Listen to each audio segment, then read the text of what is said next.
जय जगन्नाथ। आज गोटे सुंदर कथा पर आलोचना करवा। आज टॉपिक हूँ आजिका डेट रे मैक्सिमम लोक निजको दुख अनुभव कर यार कारण कौन। बहुत गुड रिजन अच्छी तथापि किसी कथा आज आम आलोचना करवा। प्रथम कारण हूँ आपंकर कंपेरिजन, आउ सेकेंड हूँ एक्सपेक्टेशन बेसी, थर्ड है आप मोबाइल एडिक्शन, आ फोर्थ है आपंकर ग्राटिट्यूड नहीं। तो चलतु जाना यू कौन कौन रही कंपेरिजन कथा जो आम आसुचे चिंता करुचे। बर्तमान हूँ सोशल मीडिया जुग। आपण मैंने जानते ये सोशल मीडिया रे किसी लोग हाइलाइटेड होती, किसी सक्सेस लाभ कर भल इनकम भी कर देखी किसी लोग निजको कंपेयर कर निजको गोटे निजको छोट अनुभव कर जोटा कि आम द्वारा हो पारनी, आम करूँ ताकू देखी दुख अनुभव कर। दुख अनुभव कर किसी नहीं, आपण पाखे किसी एमती टैलेंट अच्छी जोटा कि पाखे ना। तेणु अन्यर ये जो सक्सेस देखिकी निजे आप दुख अनुभव करूँ ना। द्वितीय कथा ये कंपेरिजन कथा जो आसूची मनरे गोटे कथा आसूची देखिथे आजिका डेट्रे किसी लोक भल गाड़ी चढ़िले, भल घर किणिले, पिला को भल स्कूल पाठ पढ़ेले, दामी मोबाइल किणिले, ये सब कंपेरिजन माइंड को आसवाटा ही आसो, मना करूनी।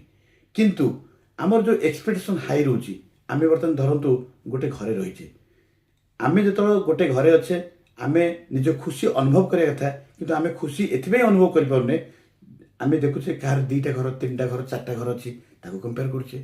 आम पाखे गाड़ी अच्छी कि आम चिंता करुचे कहार आउर दामी दामी गाड़ी अच्छी, 1 2 3टा गाड़ी अच्छी, किए किड स्कूल रे बाकी पिला को भल भल दामी दामी स्कूल रे पाठ पढ़ेला।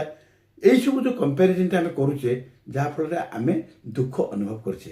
तेणु आम जेकोसी जो परिस्थिति अच्छे निजको खुशी अनुभव करवा एवं ता भितर आम चिंता करिया दरकार आम पाखे कौन टैलेंट अच्छी, आम पाखे कौ गुण अच्छी जोटा कि अन्य पाखे ना।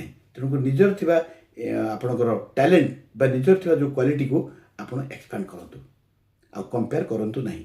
एटा नंबर 1। नंबर 2 है एक्सपेक्टेशन बेसी, जोटा कि देखा जाए बहुत लोक बहुत किसी टंका अच्छी किंतु मेंटली से बहुत वीक हो माने।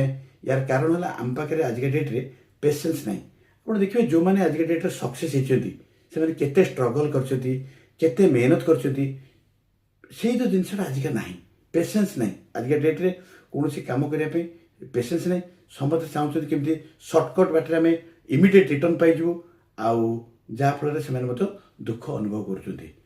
थर्ड कथा आपंकर मोबाइल एडिक्शन। आप देखिए ये मोबाइल एडिक्शन गोटे एमती जिनस बर्तमान एमती गोटे समय आसी प्रति घरे घरे कार 2टा कार 3टा कार 4टा मोबाइल ही थी। बापा माँ पुओ ताक भितर जो लिंकिंग बा जो बॉन्डिंगटा बसी कथा हवा से जिनस ना। सांग सहित आउ कथा ना, खाली भर्चुआल जहाँ चलती। आज ऑफिस रे हो, घरे हो, दुकान रे हो, बाहर हो, से जो आपणकर फिजिकल जो गोटे रिलेसन बा गोटे जमी बसी कथा हवा दुख सुख हवा से जिनस ना। समस्त जिस धरले गोटे मोबाइल रे काम कले पूरा मोबाइल में एत एडिक्शन हो जोटा कि प्रकृत खुशी को आम अनुभव करें आम आज दुखी अनुभव करछे। आउ सबुठ बड़ कथा है आप ग्राटिट्यूड। आप देखो सबुठ बड़ कथा ग्राटिट्यूड ये कौन जेकोसी क्षेत्र में आम जो देखा प्रत्येक जिनस पॉजिटिव अच्छी नेगेटिव अच्छी। आम माइंड गोटे एमती चली जाऊँगी अन्य गोटे नेगेटिव गोटे नेगेटिव जिनस प्रथम आम कैच करछे किंतु ता पाखे कौन भल गुण अच्छी से आम कैच करें। तेणु मोर कहवा कथा जदि आप चाहूँगी ग्राटिट्यूड देवा चाहे से सान हो बा बड़ हो, जो जिनस आपको भल लगे जहाँ आप किसी शिक्षा लाभ कर ग्राटिट्यूड दिंतु। आउ जदि आप आरंभ करने चाहते स्टार्ट फ्रॉम होम, आप घर ठार प्रथम आरंभ करूँ। आप प्रत्येक क्षेत्र में जो जिनस आप भल लगे ग्राटिट्यूड दबा शिखु। प्रथम हूँ गिव देन हूँ take, give and take policy जोटा कि सब आप ग्राटिट्यूड दिंतु। प्रथम कथा है निजे गोटे पॉजिटिव माइंड हे और प्रत्येक क्षेत्र प्रत्येक जिनस आपको गोटे खुशी लगे।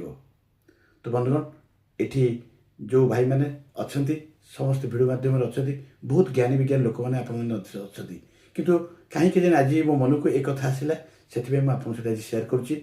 जदि मो भिडियोटी आप भल लगुए एमती गोटे छोटिया लाइक करूँ। पुणी आम देखा नेक्स्ट भिडियो रही। Bye bye.